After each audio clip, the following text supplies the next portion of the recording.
Yok, naša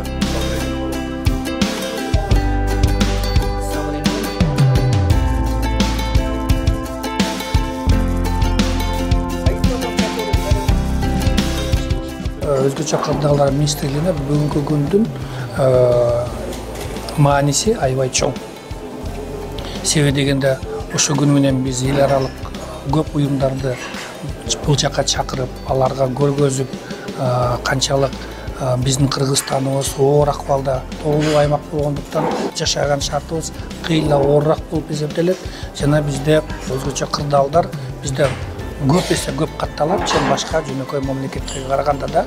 Бизде таш кулоо, кар көчкүлөр, жер титирөө, жер көчкүлөр, селдер аябай көп каптайт. Мына өзүбүздүн докладыбызда биз айтып кеттик, 5354 үйгө сел кирип, 1 миллиард 255 миллион сомдон ашыкча биз мамлекетибиз зыян тартканда, 3000ге жакын адамдарды эвакуация кылып, бир жактан башка жакка көчүрүп атабыз.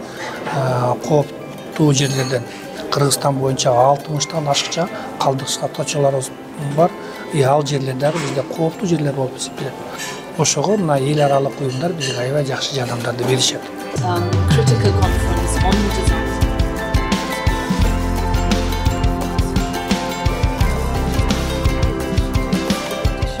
Кырсыктарды азайтуу максатында бизде бир нече институттар дагы бар. Жана өзүбүздүн дагы службаларыбызда мониторинговый служба деген бар. Ошо эле гидрометтердин службасы тоже ошо кырсыктардын алдын ала жасай турган бул службалар.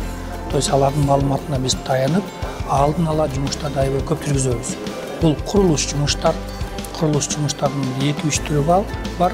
Бул техника менен тез арада бүтүрө турган жумуштар жана капиталдык курулуш жактан баягы жээктерди бекемдөө, же сел тосмолорду, сел өтүүчү каналдарды кура турган жумуштарыбыз көп.